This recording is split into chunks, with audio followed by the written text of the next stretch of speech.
Money during the worst financial disaster since the Great Depression. He's part of the inside story of the Wall Street collapse as told by Michael Lewis, one of the country's preeminent nonfiction writers with a knack for turning complicated, mind-numbing material into fascinating yarns. I'm afraid that our culture will come to the conclusion that everybody was just a bunch of criminals. I think the story is much more interesting than that. I think it's a story of mass delusion.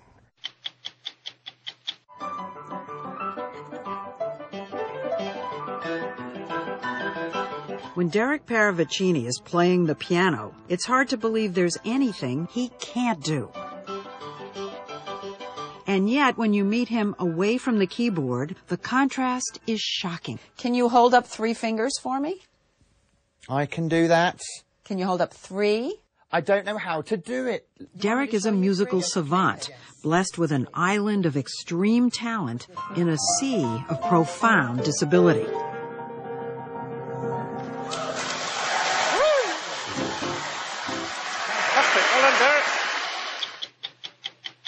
I'm Steve Croft. I'm Leslie Stahl. I'm Bob Simon. I'm Morley Safer. I'm Anderson Cooper. I'm Scott Pelley. Those stories and Andy Rooney tonight on 60 Minutes.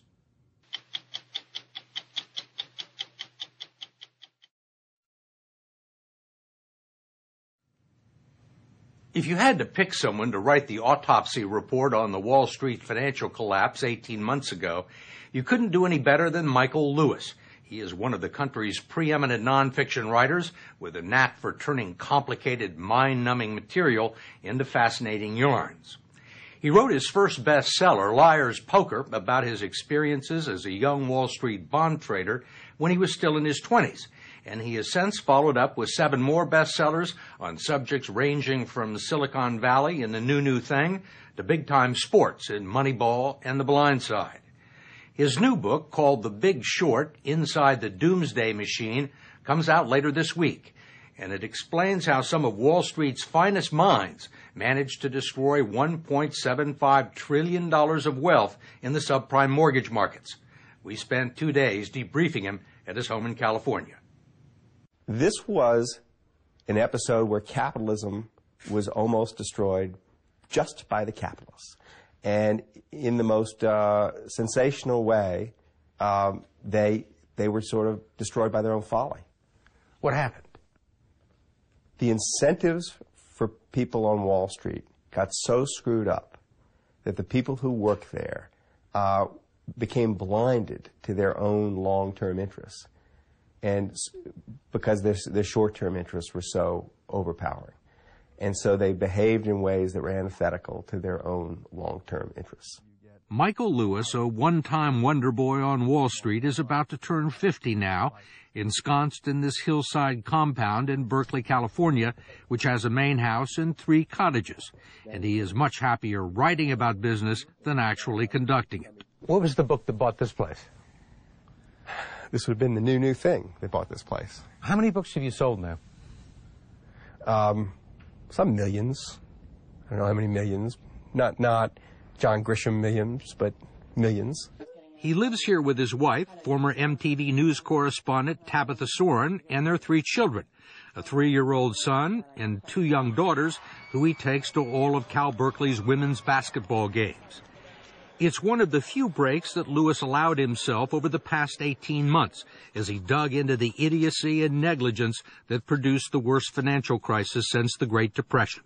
I'm afraid that our culture will come to the conclusion, because it's always the easy conclusion, that everybody was just a bunch of criminals. I think the story is much more interesting than that. I think it's a story of mass delusion. Lewis's forte has always been discovering little-known facts and characters that change people's perception about a story. So when he finally sat down at his computer with sacks full of research to write about this calamity, he had no interest in Treasury Secretary Hank Paulson or Ben Bernanke or the CEOs of Wall Street's big investment banks, who he believes had no clue what was going on while it was going on. He wanted to tell this story through the eyes of people who were paying attention and who knew that a financial disaster was inevitable. But there were a handful of characters who actually had seen it coming and made a fortune off of it.